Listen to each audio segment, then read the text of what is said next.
Let's talk anime. Hello and welcome to Brandon's Discuss Anime, a 15 plus Reference Amoeba podcast. I am your host, Brandon Horvath, and with me are my co-hosts, Brandon Falinger. Heidi Ho, neighborinos. Okay.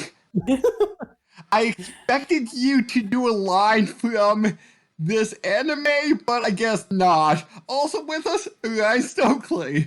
Like I'm wearing nothing at all. Nothing at all. Stupid sexy tangents. I couldn't resist. I was gonna say a quote from an anime. Believe it. Is it that anime? Oh God, no. Oh no. No. Although look. Believe it. Although what I will be talking about in our little banter section has some reminiscence to that. Okay. And although that was going to be planned, but Brandon and I was discussing it, and Naruto is just way too long. Even cutting out the filler, yeah. It's Oh, you guys never did One Piece yet? Oh my God, no. That was never even a plan. A 30-part series? I don't think that was ever a plan. We had discussed it for like half a second, and then I'm like, no, it's not even done yet. So there's that on top of it. Although 2 of our 3 parts that we recorded of Dragon Ball Z got posted, but we just glazed over so much of it. Yeah. Didn't really have a choice with how long that is. We went by sagas, and even then, the final one I don't think ever came out. Yeah, unfortunately. And this is somewhat anime related due to the memes, but you know how you were talking about how PlayStation 5 has a bunch of JoJo memes, Brandon?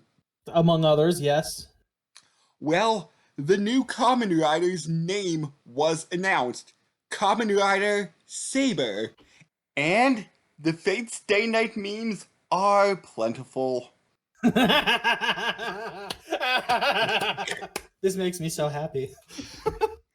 And I did see one, I forget where, that Alter Saber is the mid-season upgrade, and Lion Onesie Saber is the final form.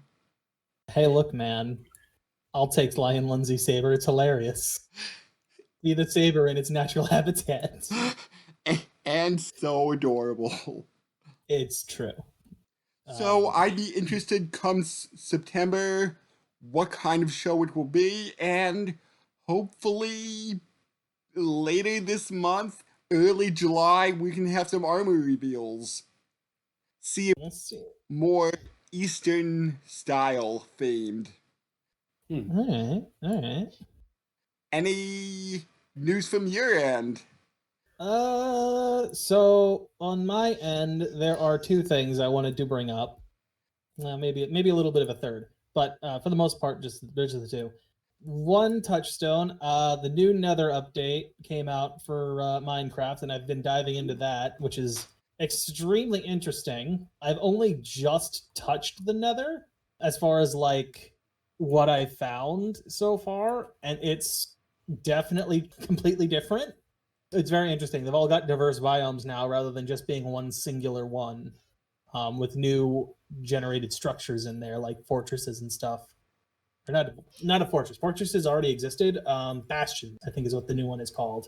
And they have like new redesigned pigmen for this called piglins and stuff, which, fun stuff.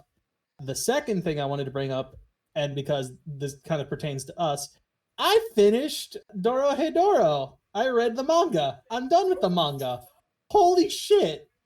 That is my next step after I catch up to Beastars, which I'm still on. I know I'm really lagging behind, but I think it's episode 7 to 11 of The Witness had really, really unbalanced audio, so I spent a good 3 or 4 days trying to fix the audio to sound just right. So if you listen to that, that's why the audio may be a bit clunky.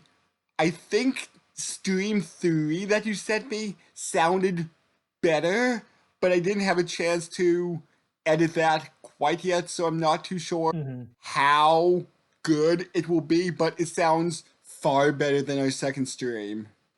Yeah, I've been trying to fix that since you mentioned it. Yeah, I've been keeping an eye on Yeah, levels but and B stuff on my end, stars! at least. You should read that next Either way. because oh my god, just some of the character revelations. Oh god. I mean, dude. All right, so I mentioned it with Orion, but you know how the end, you know at least a little bit of the ending of Naruto, like how there's this really really interesting callback they chose to make to like the start of the series with like the reverse harem jutsu or whatever. So the final boss in Dorohedoro, they pull some shit like that. Oh, okay. I won't tell you what it is or how it happens, but they pull us something similar. And my god, I just couldn't stop laughing at how ludicrous it was. Oh god. I'm like, this yes, it is very much way more grisly in what it shows in the manga. Straight up. I'm not even gonna front on that. It is exactly like I thought. Way more detail on the gruesome level. So will you say 3 or maybe 4 more seasons will get out of it? I would say, including season 1, I don't see it going much farther than 4 seasons. Okay. Especially because a lot of the stuff that gets revealed what would probably be like at minimum, I would say either mid to 3/4 of the way through season 2, just kind of leads into the rest of the mystery of the show. Yeah, it's very good. I highly recommend anybody read it. Our theories are both yes and no. I'm not going to say what specifically, but yeah, they've got their ups and their downs and how close they were. I think somebody actually commented on our Dorohedoro video about how almost close we are, how very wrong we are.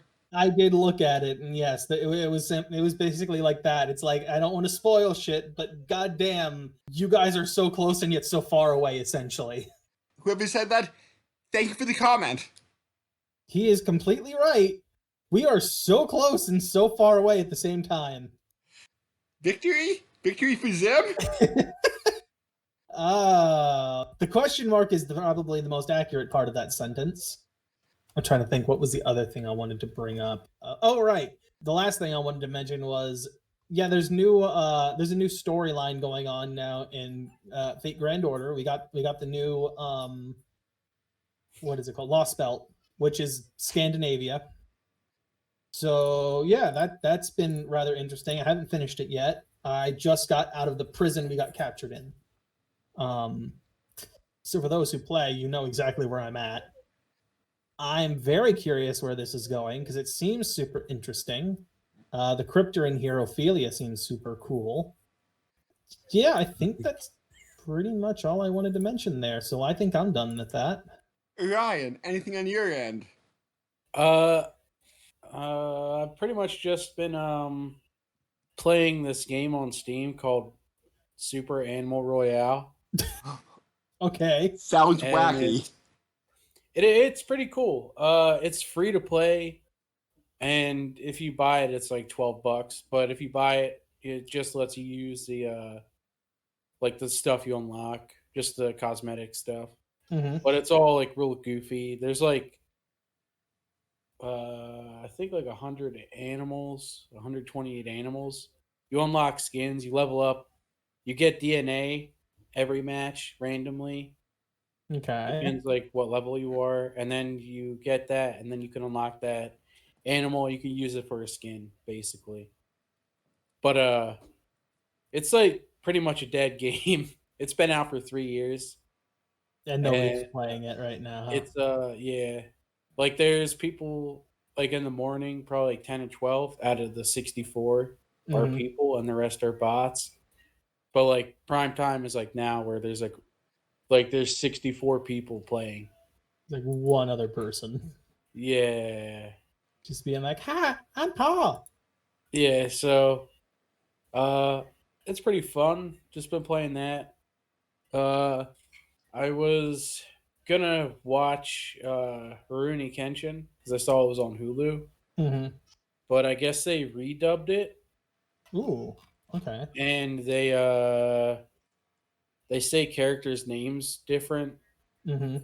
and I don't like it, so I have to find The original. the original, and I think Crunchyroll has the '95 dub. Yeah, that's always a sucky thing when something like that happens. Also, I'm like halfway through the first season of Baki. Oh shit, that's right. I started watching that. Oh yeah, that isn't that fuck. Didn't the Doro second Hidaro, the season. artist that did Doro Hidaro did Yeah. Baki, I think, right? Because No, Yeah. that was her because father. I was actually gonna watch that one, and then I saw Baki. I'm like, oh, what's this? And I was like, Ah, okay. No. Sorry, the Beastars, her father. okay. Wait, animated? No. The creative Beastars, her father created Baki. Oh, that's fucking cool. That's what it was. That's really cool. Yeah, Yeah, Baki. and that's why in the beginning she didn't really want her name to be known. Okay. Because she's like, I can do the stuff without the popularity of my father. I'm my own person. Yeah. Oh yeah, I remember you. Just who the hell do you think I am? Yeah. Yeah. So I was watching that. Any Bebop? I think I did watch one other episode. I'm like watching like 4 different shows. I also started watching 60 God. Days In, which I didn't think I'd like, but I probably will stop watching it because the one dude I liked, there's like one other person that I like on the show. He's leaving because his son he thinks is in danger. His son, you guys know what 60 Days In is? No, I have not seen it. So it's people who voluntarily go to prison to see what it's like. Oh. And they're in county jail. They're in Folsom, in Texas. Oh, so one of the best places. Yeah, and like a father and son are in there, but they're in different blocks. Mm-hmm. They're right next to each other, so like they like kind of communicate with the other block through a door, or, like knock and talk through. Yeah. When the guards aren't there, and his son's on the other side.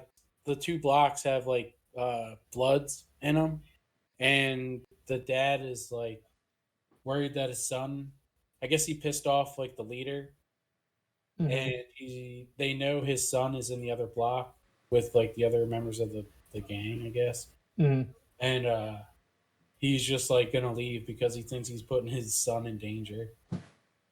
But he was a prison chaplain before. I guess he was like also a Marine or something. Uh-huh. But he looked like a murderer. Like he had long, scraggly hair. Like he looked like he was supposed to be in prison. But yeah. Well, you know what this reminds me of? Like, as weird as this is, this reminds me of fucking JoJo. Oh yeah! Because I don't think this is as much of a spoiler because it's just the setting. Most of Part 6 takes place in a prison in Florida. I did hear that. It's great too. I love it. It's the best. Again, favorite JoJo like part, but like it sounds like it's like the shit that's happening in there is straight out of that series, like straight out of Part 6. Hand it to Iraqi for making each part so different in its settings. I mean, the man does do his job and travels around to these places to try and learn about it. I don't know what he did for Part 6, but I know for like Part 3, all those places he traveled to himself. Really? Mm-hmm. I actually remember there was one special feature in an anime I was watching where the crew went on a business trip to a bowling alley so they can see one and just like recreate it in their anime. Mm-hmm. Turns out that it's like a bowling anime. No, dude, no. Is there a bowling anime? There probably is. Yeah, I think Dude, it may be one. I would totally watch a bowling anime. It's like the superpowers are just their trick shots.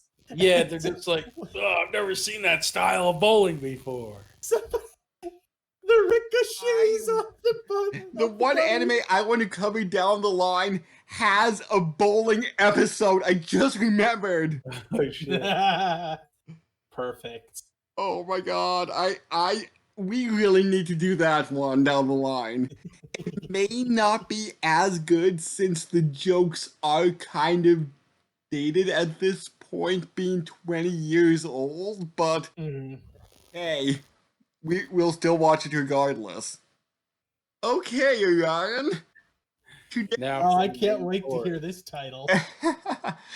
Tengen Toppa, Gurren Lagann.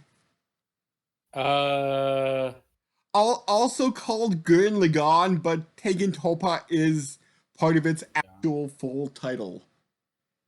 Lagann sounds like lagoon. Oh man, I can see a way where you can take this using that as a stepping stone, but I'm curious if you'll go there. yeah. What was the first part Tengen Toppa of the show? Tengen Toppa Gurren Lagann. So this is about fish people. Uh-huh. And they're trying to like just chill out. And then the Kraken tribe attacks. Uh-huh. So that's just them like fighting off giant squids and like maybe megalodons. Like I hate this because there's a kernel in there that's actually kind of true. Yes. Yeah, so I don't know like what the main characters would be, but it would just follow an underwater. It'd basically be like underwater Attack on Titans or something. Except the Titans would be like squids, giant sea monsters. Are you as mad as me, Brandon, about how close he's getting? Kind of. Granted, it was only like 2 episodes, but he is damn close in those 2 episodes. But that's that's my guess. It just follows them, and they actually that'd be pretty cool. Like every episode, it's them just defending against some giant monster. Oh my god, giant monsters! Oh, Like This is a mecha anime from Gainax. really? Yeah. Really? mm-hmm. And I will just get into this later, but about an hour ago, I found out one detail about the endgame that I'm like, no, what the hell is this? Mm-hmm. Okay, let's just say there's a lot of drills in this anime. So many drills. Of them just fixing the mechs. Just imagine the euphemisms, Orion, because they're all over the place. They're just like sweaty dudes like drilling holes. No, but I mean, there was that one onsen episode. Push it. They just like strip down. They're just in their man thongs and hard hats, just fucking building mechs. actually, drills are their special power. The main mech, Gurren Lagann, has a drill as its main attack that can drill through anything. Including, if you believe one of the people, yours is the drill that shall pierce the heavens. That guy has some of the best dialogue. Yeah, Tom is the best. Oh my god, yes. But the story starts off in a underground village where Mm-hmm. people are just living underground, digging, and that's what they do. Except Kamina wants to get to the surface. They dig to expand the village, to make the village larger. That's essentially the reason for Okay. digging. So, All right. as he's Yeah. digging, our main character, Simone, actually spelled Simon, which is Simone. weird accent? I don't know. I'm not sure if it's a pronunciation thing with Japan, but I actually prefer Simone. It makes it feel distinct from like just a plain old Simon. Because Simon feels like it's too generic of a name. Yeah. So as he's digging, he finds this maybe 3-inch long glowing drill bit. That is actually a key for a mech. Head. It's a key for multiple things, technically. Yes, yes, but it can power this one human-sized mech called Lagann. That is about maybe 5 feet tall ish, give or take. It's about the size of a Kamina, yeah. Yeah. Maybe a little shoulder, maybe only up to his shoulders. So they finally escape the underground to find out the world above is vastly different from what they thought it would be. Mostly because they're underground, not quite bumpkins, but they don't quite understand life on top with sunset, sunrise, moon, stars, oceans. I So, think it's also fair to point out that, those first two episodes that you were talking about, yeah, what happens there is essentially one of the giant mechs from up above fall through. And that's what tells them, hey, there's some shit going on. There's yeah, your Attack on Titan episodes. yeah. And there's these things called beastmen that always are constantly at war with the humans on the surface with their mechs called the gunmen.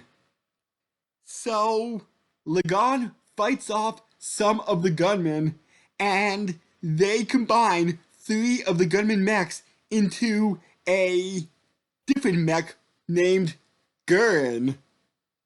And Lagann can combine with Gurren via drilling into the shoulder portion to form the head of Gurren Lagann.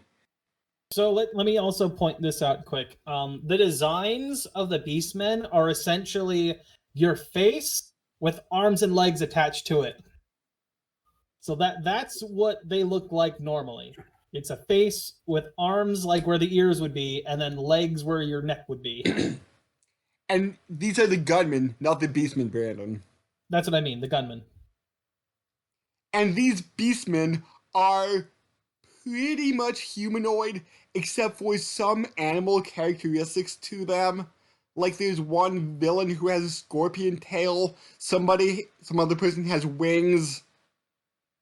I mean, there was also the one where it was like a set of fur balls that they tried to eat in the one episode. Oh yeah! Like they're not all strictly humanoid with, bestial accessories. There are some weird looking ones.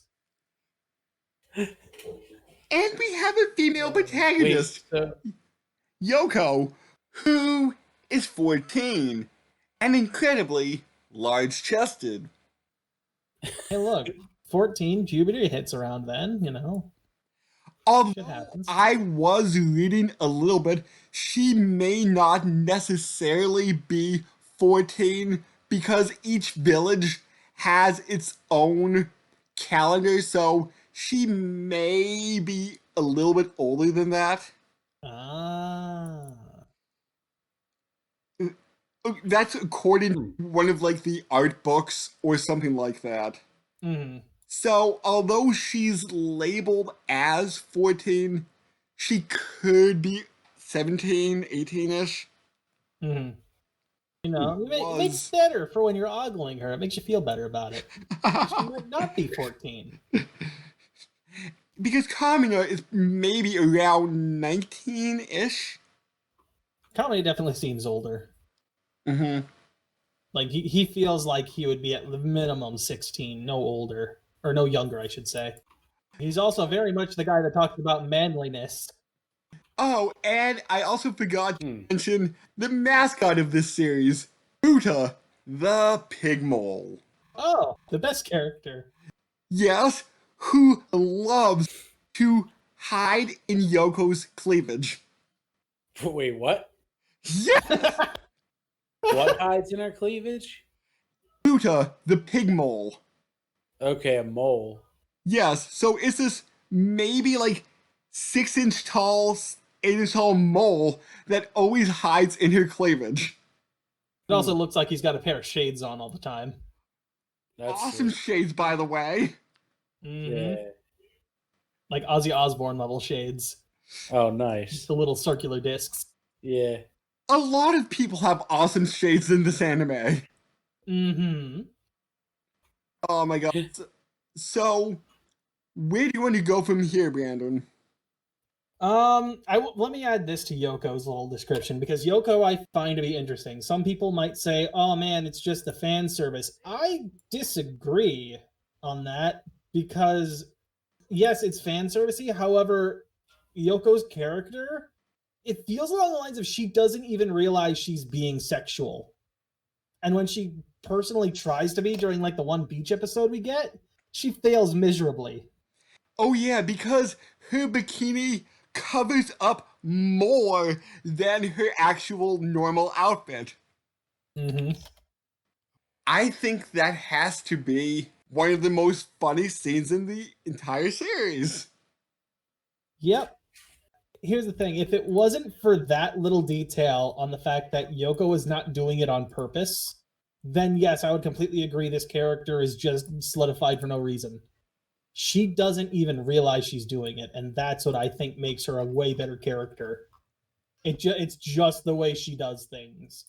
And when she explains why she wears things the way she does, it's not fucking what am I looking at here? It's not Metal Gear Solid 5 where she needs to breathe.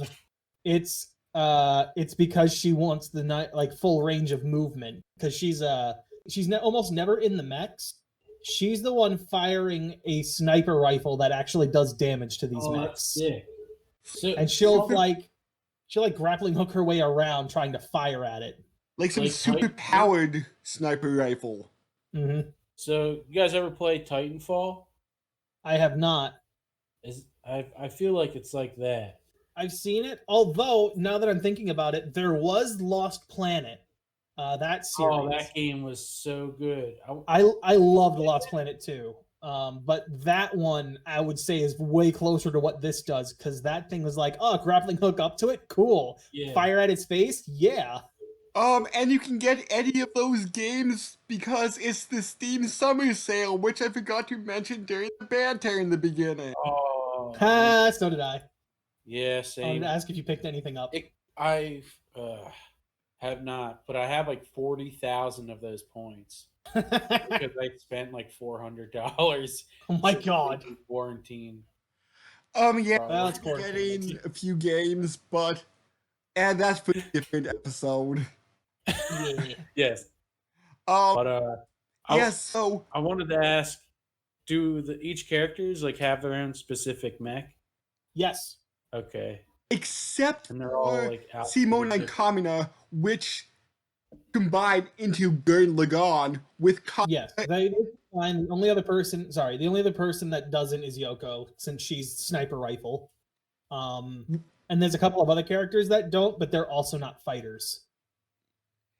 And Kamina is more in the chest, and Simone is in the head of Gurren Lagann. Who else to talk about? There are so many side characters in this. There are quite a number.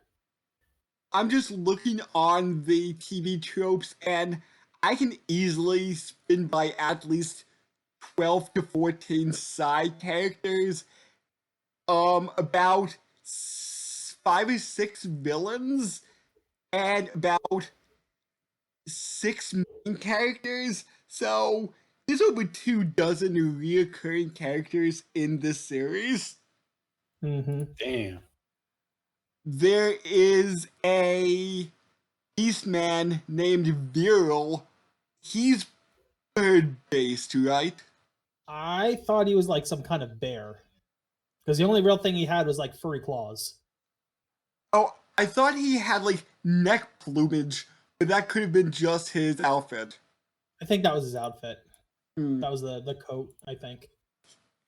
This Viral is supposedly Kamina's arch enemy, or self-proclaimed arch enemy. Yeah, he really hates Kamina. Oh yeah, because didn't Kamina steal Gurren, which was his mech at first? No.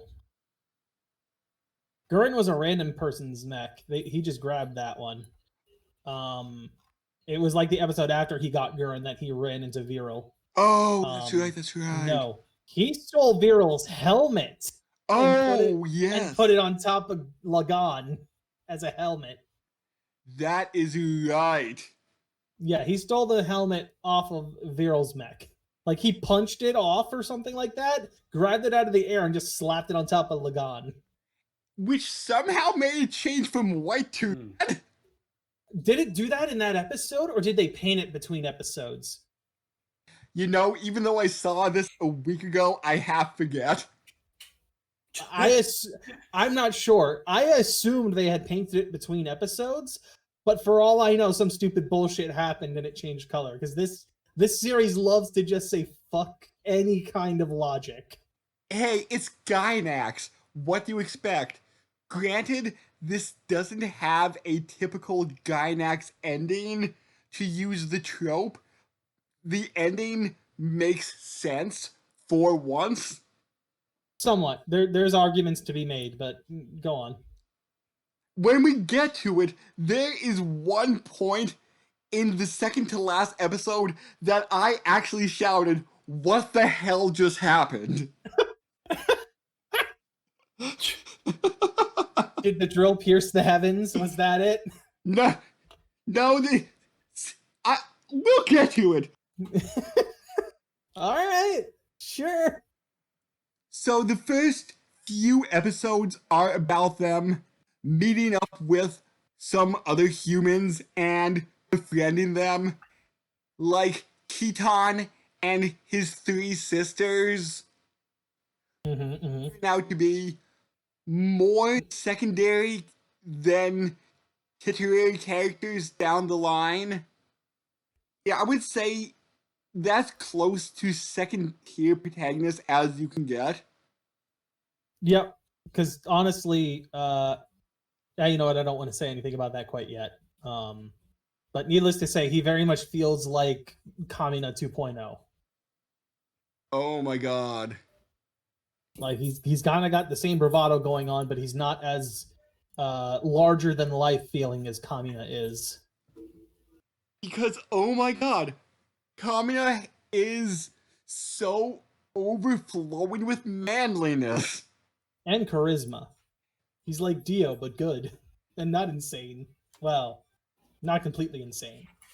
Hey, never believe in yourself. Believe in the me that believes in you. Exactly. He has so many good fucking lines, and I love every single one. I'm just looking for another good Kamina quote, but I'm shocked that there's not like a book of them.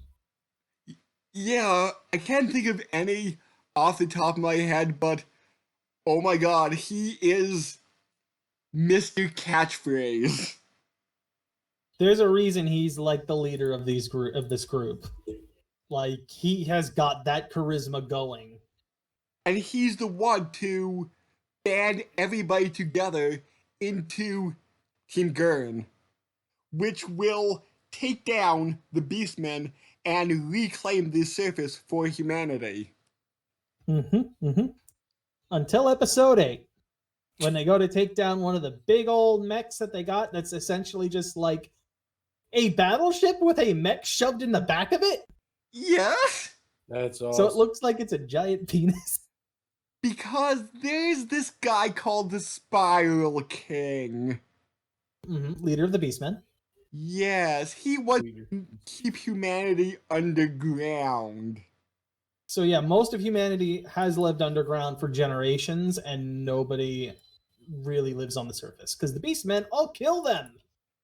Yeah, except Kamina rallied the people to steal mechs of their own and fight back. And they're actually putting up a fight, which the Beastmen were not expecting. And this seems very Saturday morning cartoon kind of feeling to it. Yeah, for a while there. Yeah. So, episode 8. Kamina dies. He does it in a manly way, though. Yes. With So so much manliness in it. I believe he says a real man never dies, even when he's killed. does he just die eating like a giant chain gun? Giant mech spear, actually. Oh, okay. Although, you know, you'd be forgiven for not realizing that he brings himself back to life for the end of the battle, and then dies after the battle concludes. Manliness! Yes. Since I listened to the that I was going to bring that up, but since I listened to the dub, like some of these voices sounded familiar, one of which I had to look up because her voice is so familiar. A character that first appears in episode 9. What turns out to be the main love interest, Nia. And did you listen to the dub of the sub, Brandon? I was on the sub. Hayden Walsh voices her. Starfire from Teen Titans. I mean, could she just do the whole, yes, I not knowing the language? Like shit, like Starfire's way of talking? Because... Or she talks weird. Well, no. How do I want to put it? Nia is a character that does not exactly know the outside world. So she's like socially inept. Yes.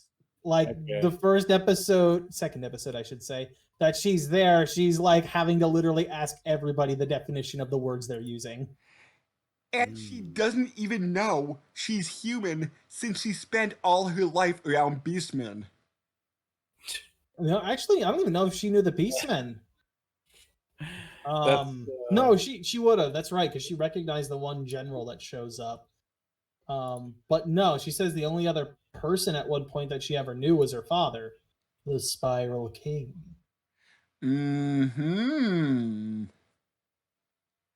So she is the princess of the Spiral Kingdom. Which is really interesting. Oh, yeah.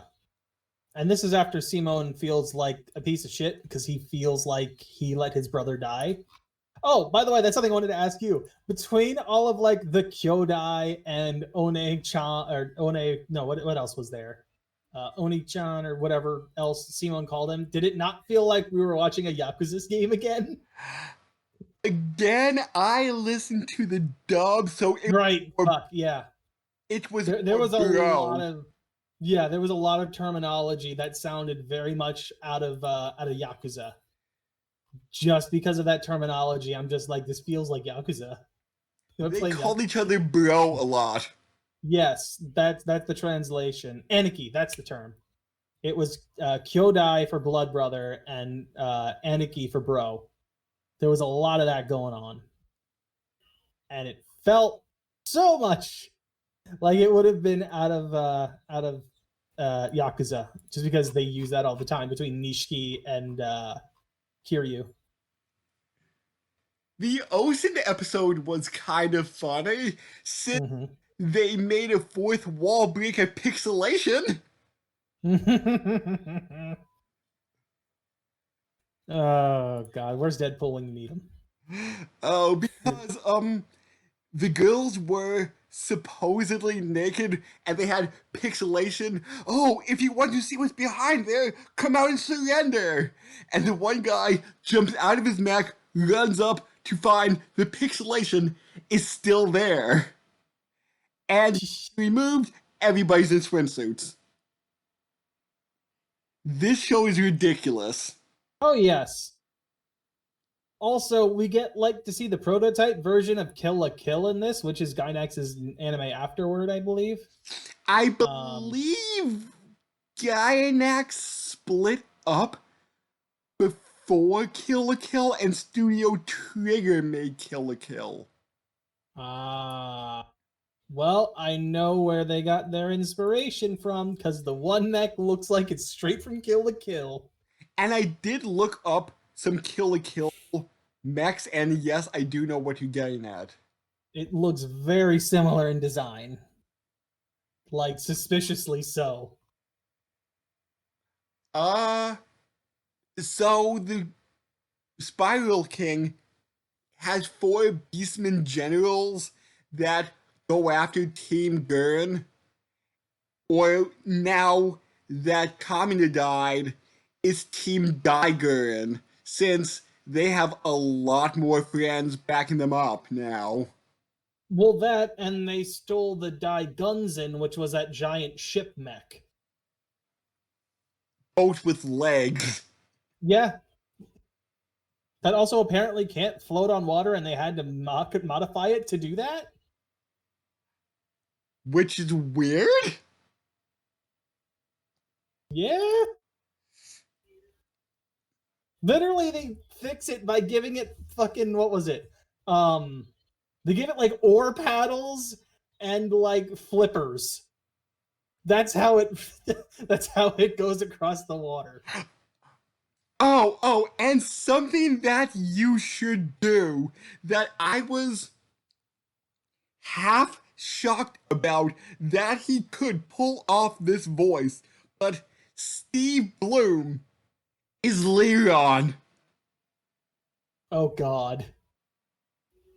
Oh, that's horrifying. Because Leron's like the openly gay character. But there's not any trace of Spike in his voice at all. I have such a hard time like imagining it.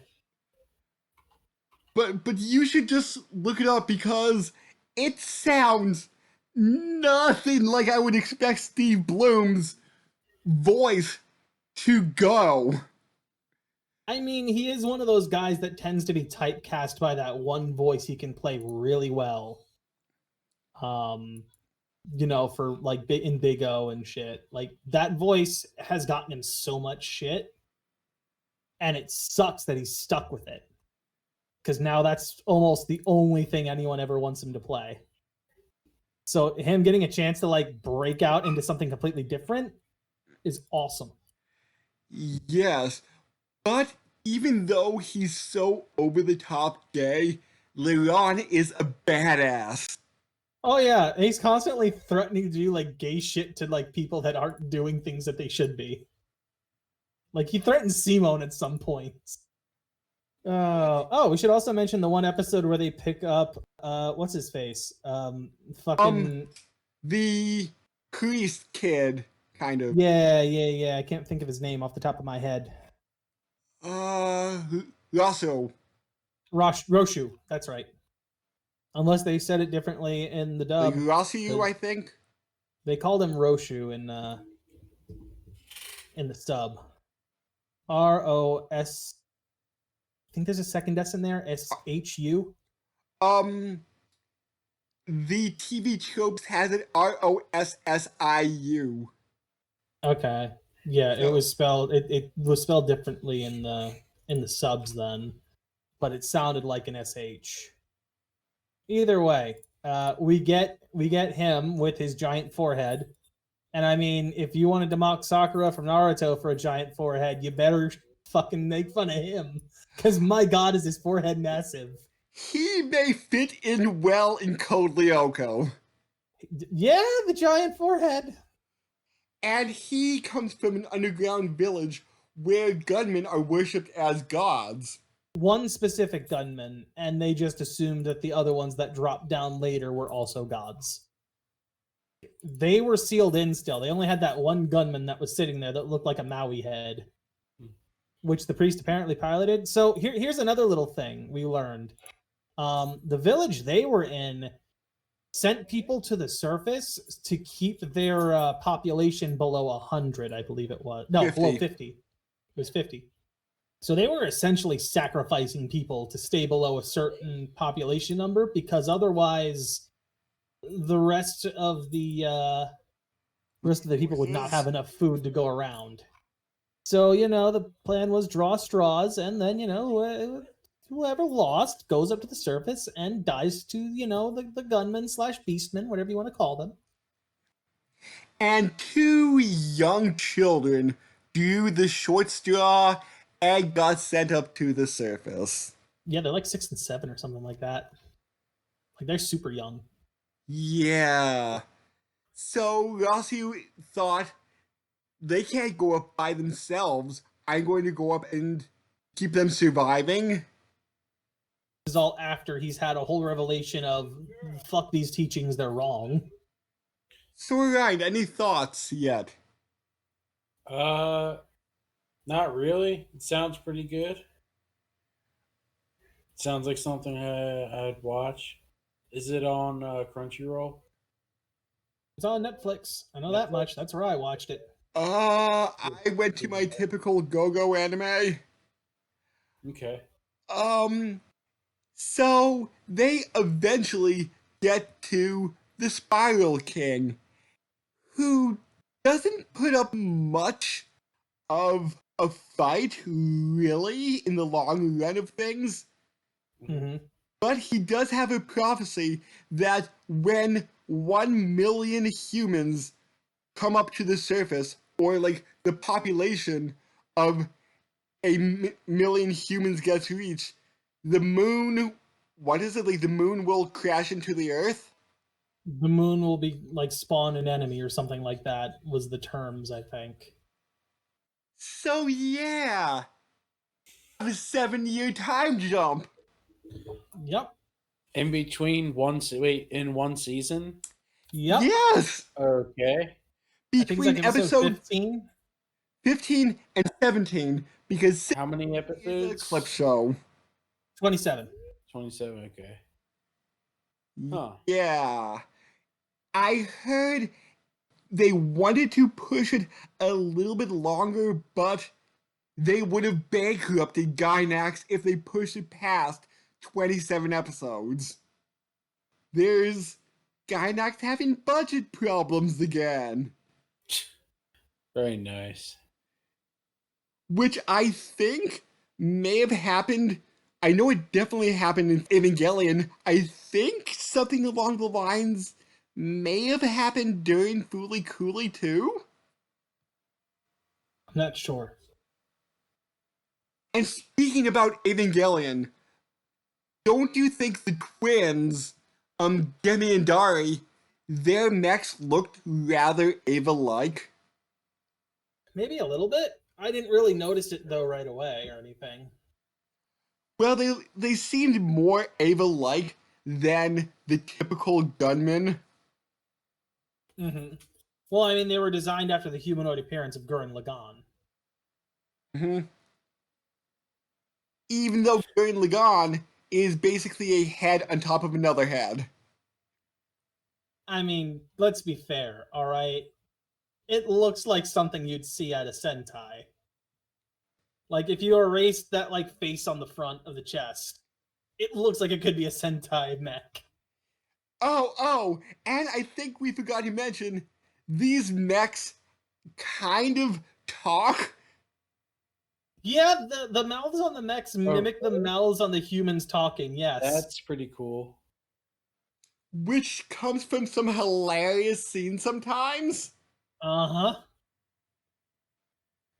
My God. I just picture like a talking shoe. Just the, when a shoe comes apart at the sole and Mm-hmm. it collapse. That's how I imagine. Or like the Canadians on South Park. That's what I'm imagining. Oh my god.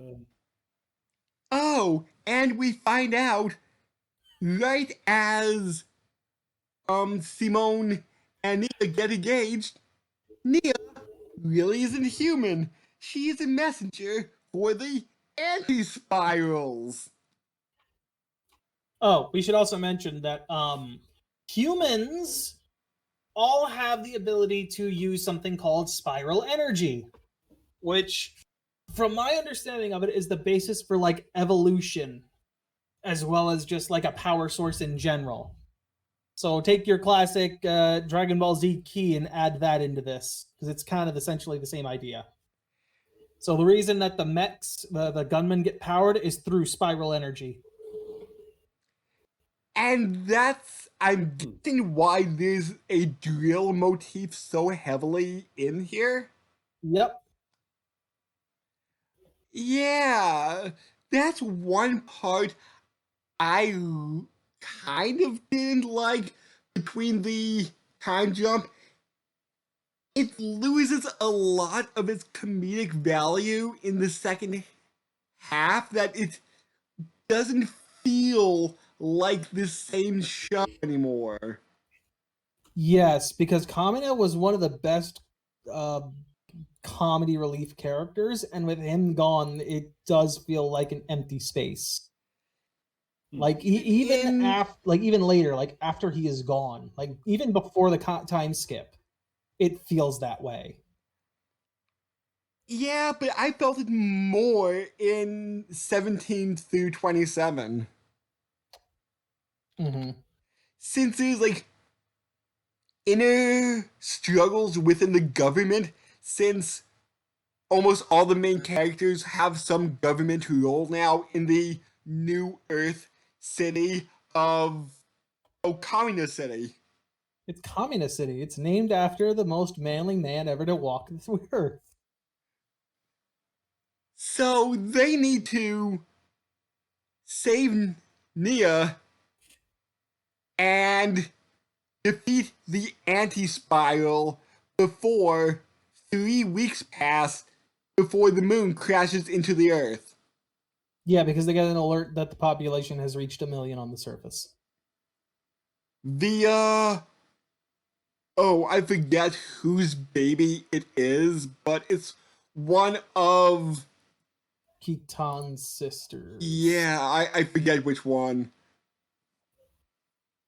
Oh, and there's no more gunmen. There's these mech things called Mugans. When they're defeated, they fall apart into geometry that causes massive, massive explosions. Yeah. Like a nuke? That's putting it lightly, but yeah. Yeah. Yeah.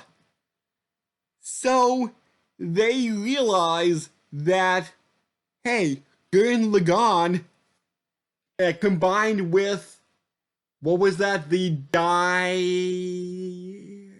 Gunzen. thank you, the Gunzen, it can combine with any other machine.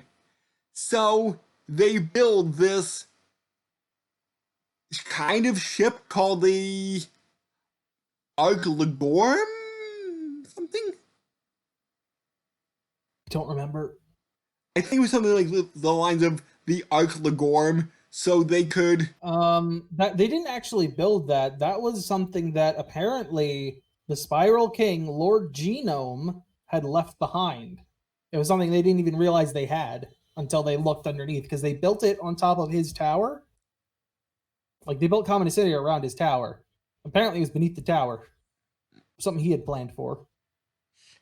And this can combine to a even bigger mech. And it's kind of like a Russian nesting doll where Gurren Lagann drills into this mech with Gurren drilling into Lagann. So, very Russian nesting doll. So, mech controlling a larger mech, which is weird and awesome at the same time. So here's the one thing that we didn't really elaborate too well on. Nia, in fact, there was like, I forget exactly how they put it, but for whatever reason, she was born with like an injection of the anti-spiral DNA in her own DNA. So once she was kind of set up as a sleeper agent. So once the human population hit 1 million and it triggered the automated defense that was apparently built into the moon by the anti-spiral people, she awakens as their quote-unquote messenger. So she goes from being, the nice innocent girl into being like, I'm gonna fucking destroy everything that I've helped build. Mankind must be destroyed. Even though she's part of the anti-spiral sleeper agent, she still has on her engagement ring Simone gave her, which kind of shows the real Nia is somewhere in there. So they need to go to space and fight the anti-spiral up there. Not before there's some government upheaval and shit. Oh yes, Simone is sentenced to death for causing massive destruction in the city. Even though he's technically their supreme commander, if I recall the terminology correctly. Yes, he is. And seems like Roshu's setting him up, the douchebag. And who should he meet in prison but Daryl, who was one of the few surviving beastmen. Yes, who is kind of a central character throughout the first half. Yep. Because of his rivalry with Kamina, then he finds out Kamina dies, and he focuses all his rivalry on beating Simone. So after this, and we get a episode about what happened to Yoko all this time, which I thought was a pretty good episode. Sensei? Yep, she's teaching kids on an island, and that outfit she wore looks so familiar. Mm-hmm. But wasn't there...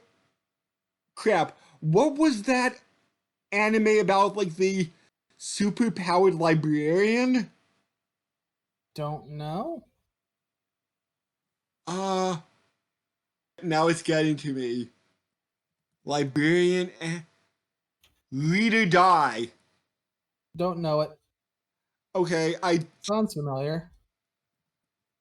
I just saw it. So I mean, not just, but I just remember hearing about it. So yeah, Yoko's back with everybody now, and she breaks Simone and Girl out of jail. After we've had like a fight in like bathroom towel between the two of them. Ryan, awesome bathroom fight.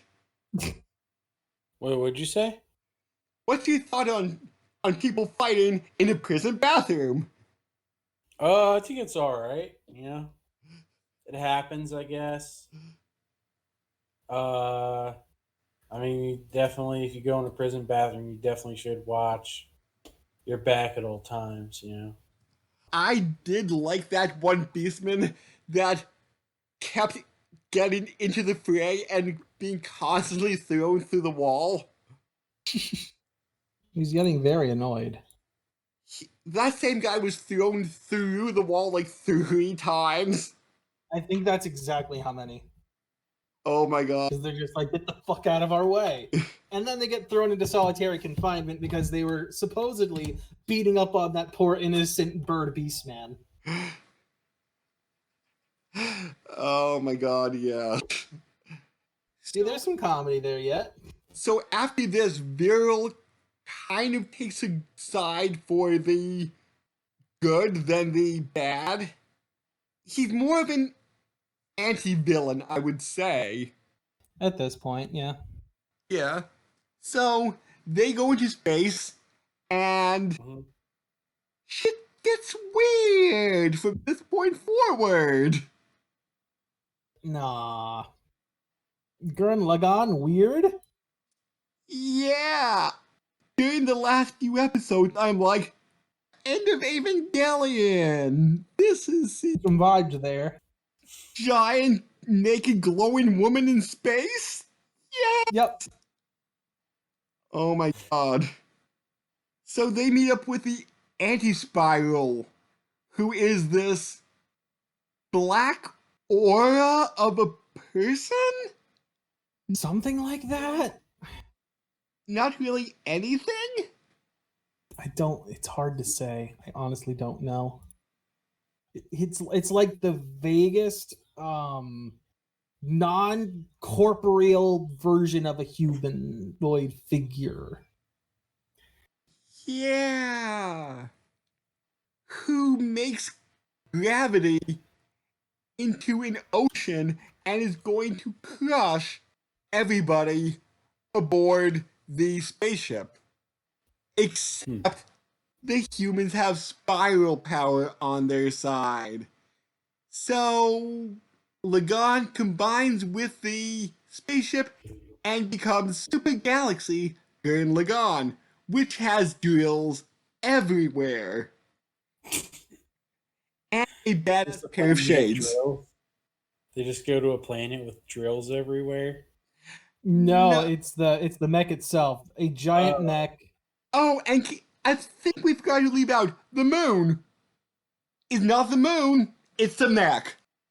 Turns Oh. out they hid the real moon in a pocket dimension, and basically what would essentially be a Death Star moon in its place. Kind of. And oh my god, Super Galaxy Gurren Lagann is enormous. It is enormous. I forget, is this the final one? No, no, no. Okay, so we haven't gotten to where it gets stupidly ridiculous yet. All right, cool. Right. Right. You didn't. We haven't gotten to like stupid sizes. That's the one thing when I found out how big the final mech is, You didn't realize it just by watching. no, no, no, no, no. They have an approximate size of it, and I will get to it when we get to that point, but that shit is enormous! Again, you couldn't tell by watching how big it was? I know, but I don't think you know how big it is. I don't even want to comprehend how big it is because of the scales we have to work with. I don't need to understand how fucking insane the size of that shit is. So, for some reason, in episode 26, everybody enters a coma dream-like state, and Buddha, the pigmol, becomes human. Humanoid, but sure. And that was the point. I'm like, what the hell is this? So here's the way I understood it. I don't know whether or not that energy was Buta's himself, or if because he was always hiding in Simone's jacket, he was absorbing the energy output throughout the entirety of like the 7 years. Oh, and one thing. When Buddha and Yoko reunite, Buddha jumps in Yoko's chest, as he always does, and Yoko says, "Oh, hi Buddha, small as always, I see." It's been 7 years and he's not gotten any taller or any bigger. He still like sits in the palm of your hand small. Her chest is a little bit too big. Nah. Oh my god. Everybody breaks out of their coma-like state when encountered by the ghost of Kamina? Yeah! I did tell you he comes back at some point. I didn't expect this.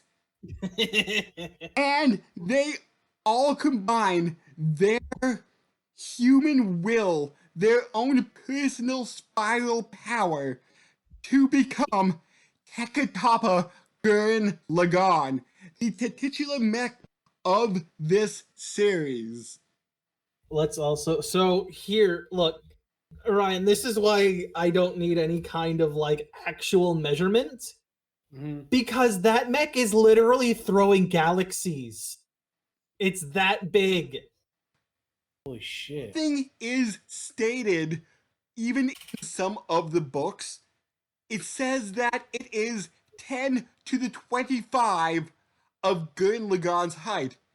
It was never really stated how tall Gurren Lagann is, so at a minimum, Toppa Gurren Lagann is about 5.3 light years tall.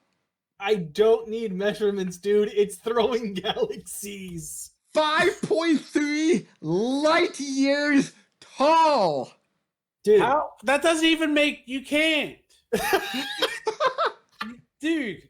There's a point when numbers become pointless. How is... No, how you is do a not year a understand. measurement of size, of length. Wait, what? This takes place in like the anti-spiral dimension, so size is irrelevant. Oh, and there's one thing in here to actually become... No, wait. Yeah, during their final battle, the Spiral King sacrifices himself, and they technically resurrected the Spiral King as a head in a jar out of Futurama. And they were like probing his memories and stuff for shit like this. as more of a guidance system. Yeah, he was hooked up to a supercomputer. For knowledge about anti-spirals, because he was supposedly protecting humanity by forcing them to live underground. That was his reasoning. So long as there aren't people on the surface, the security system will never activate. So even if there was a million people underground, the security system wouldn't realize that, quote unquote, and everything would still be safe. Yep. Damn, I just saw this like 2 hours ago. There is a villain, anti-spiral version of TTGL.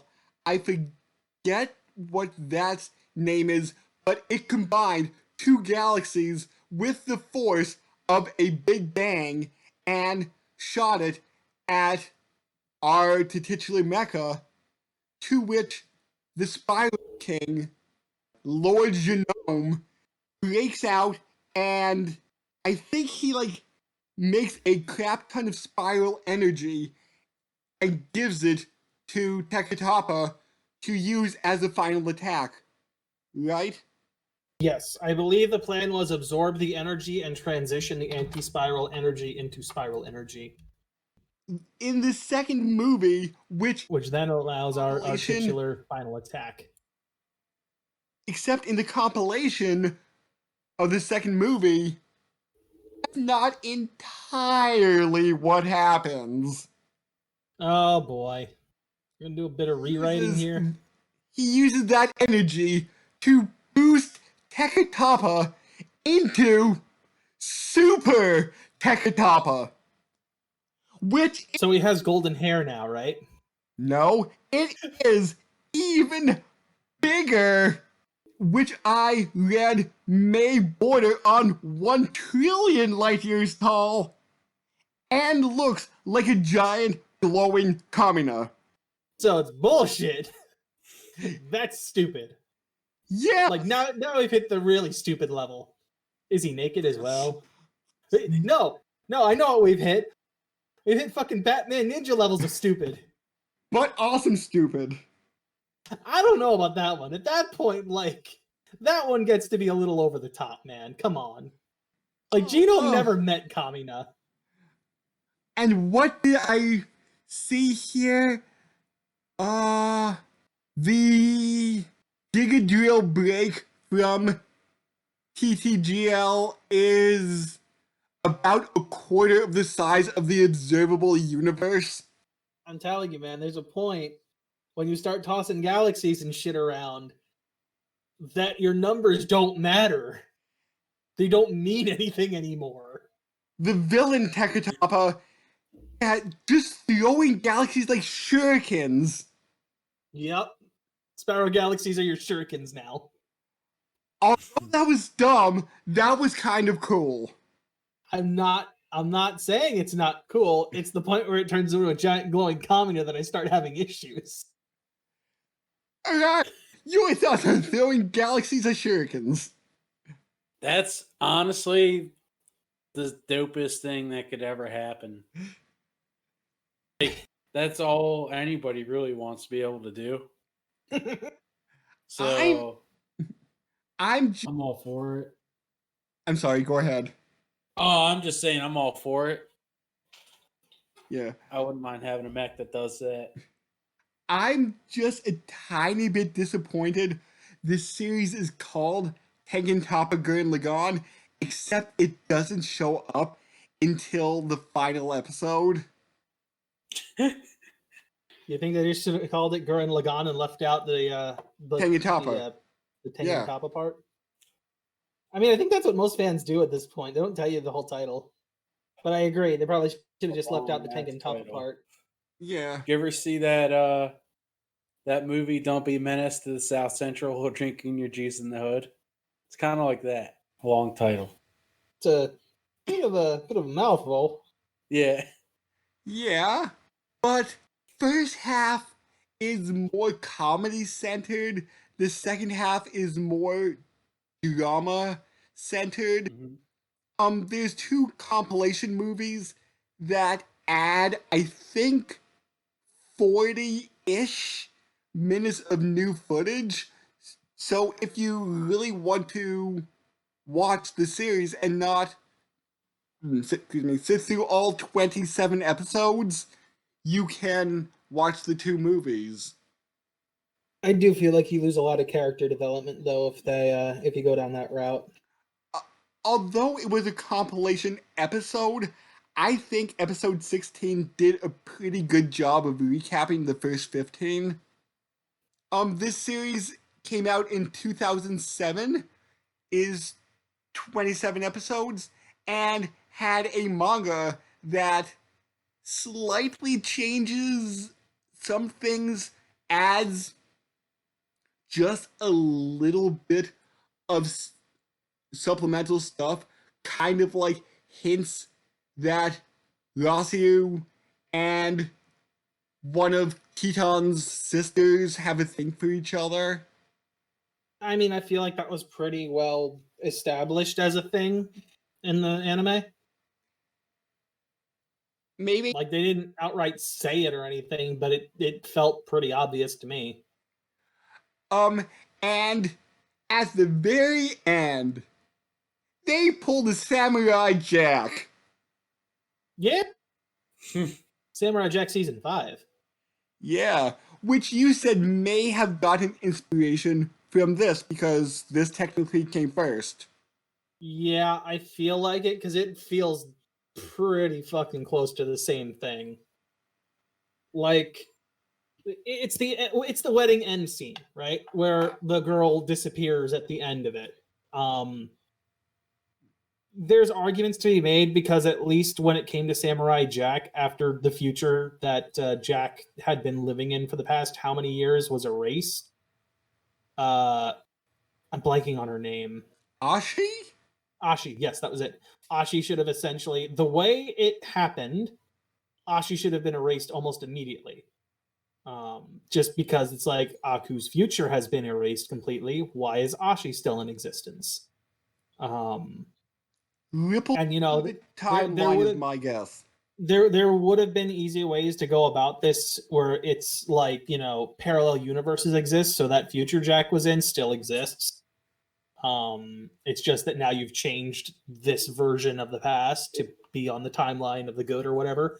Either way, Nia disappears after being saved, and my assumption is that she needs to die only because she, on a DNA level, is tied to the anti-spiral.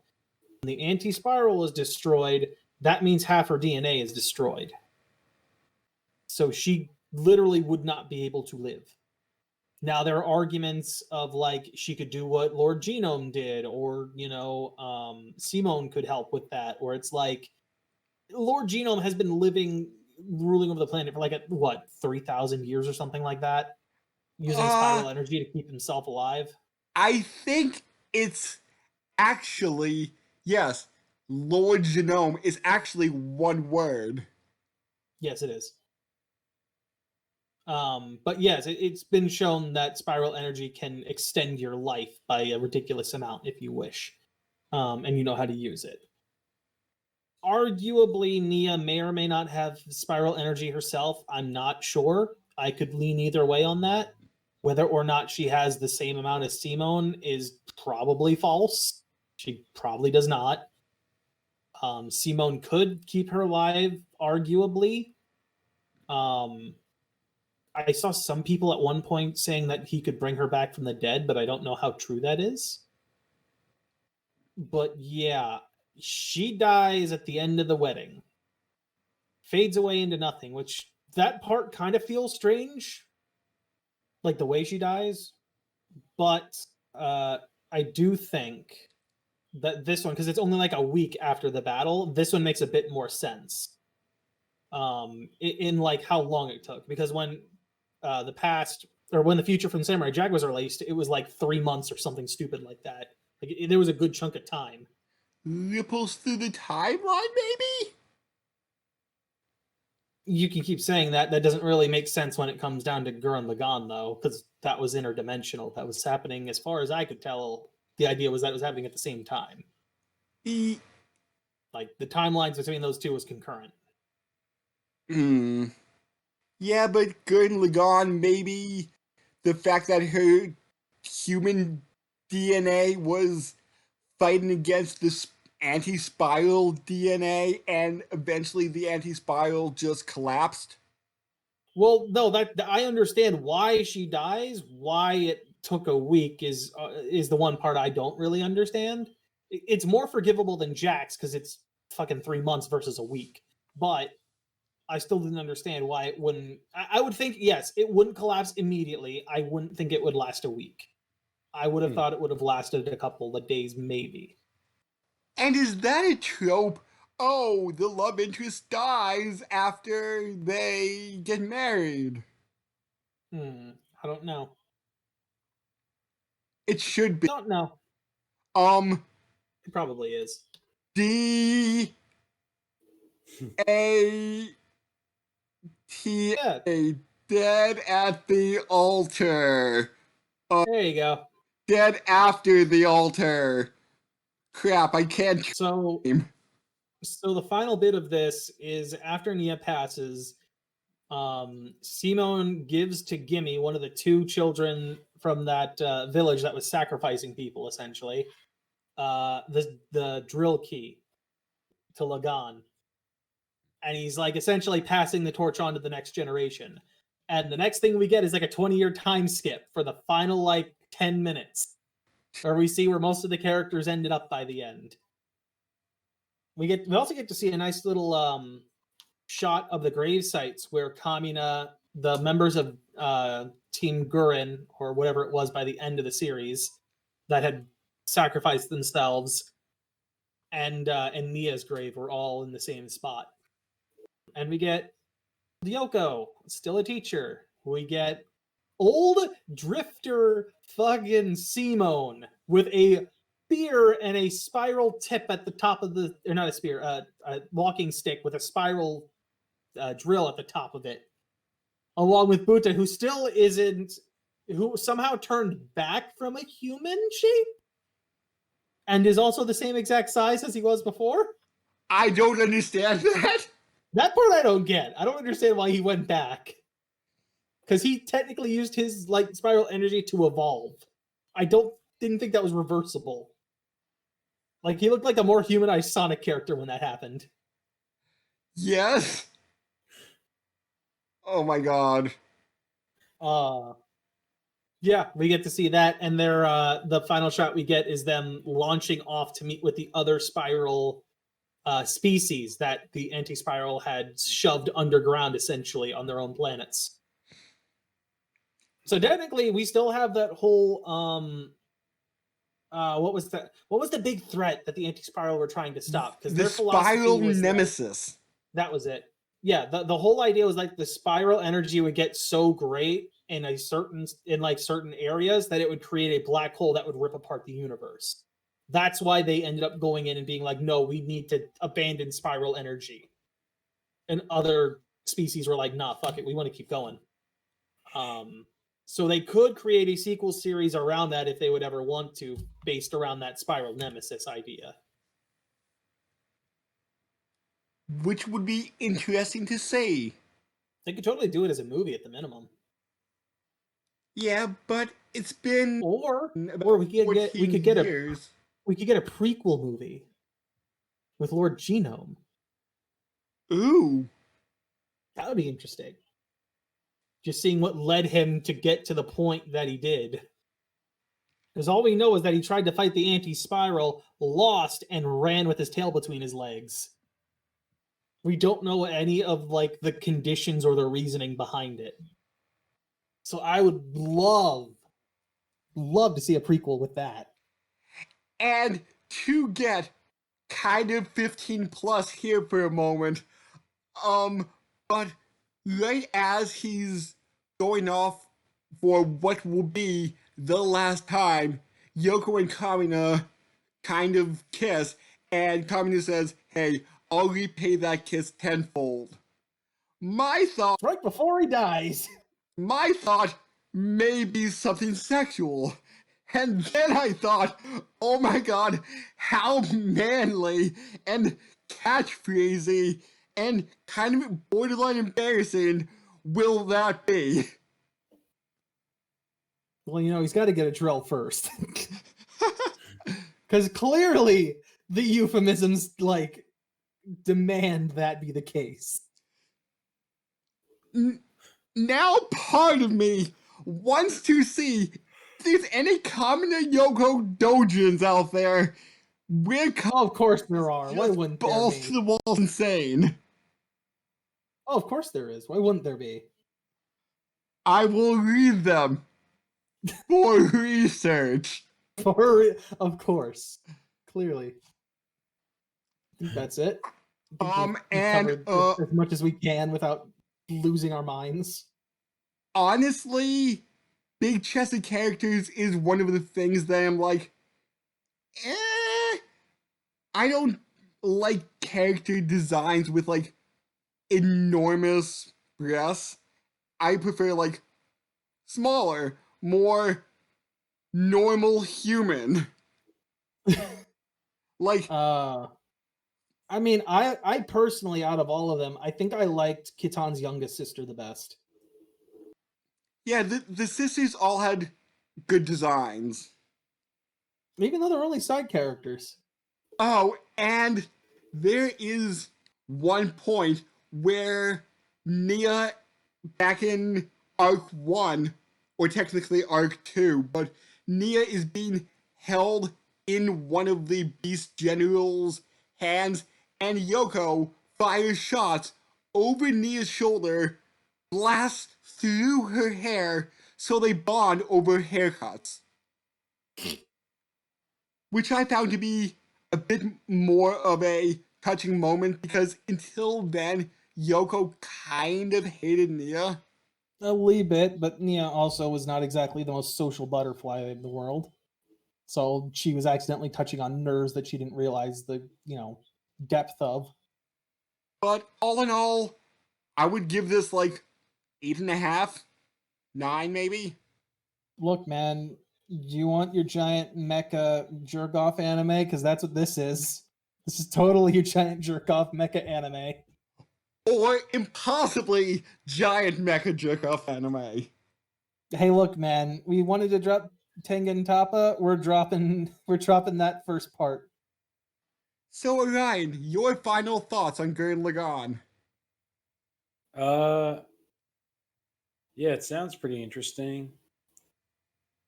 Like, A bit insane. Just a wee bit. yeah, sounds like it just goes like sideways. Oh, there's also awesome like bumper art between commercial breaks. Like Go, it Fate looks to Power. great. Well, And the music in this is kick-ass too. Mm-hmm. what style of music? Just in general, the whole thing. Okay. There's like a little bit hip-hop infused. Yeah, I'm gonna check it out. It has mechs, some mech throwing galaxies. Sounds pretty sick. So I know nothing about next time, so I'm gonna leave the teaser for you, Brandon. Russian sushi. Get your Russian sushi over here. Delicious Russian sushi. That's it. That's all there is to it. Russian sushi. If you've watched it, you know exactly what I'm referencing. If you've not noticed it, then know well. I am rather intrigued. Oh god. So, till then, later. Bye. See you.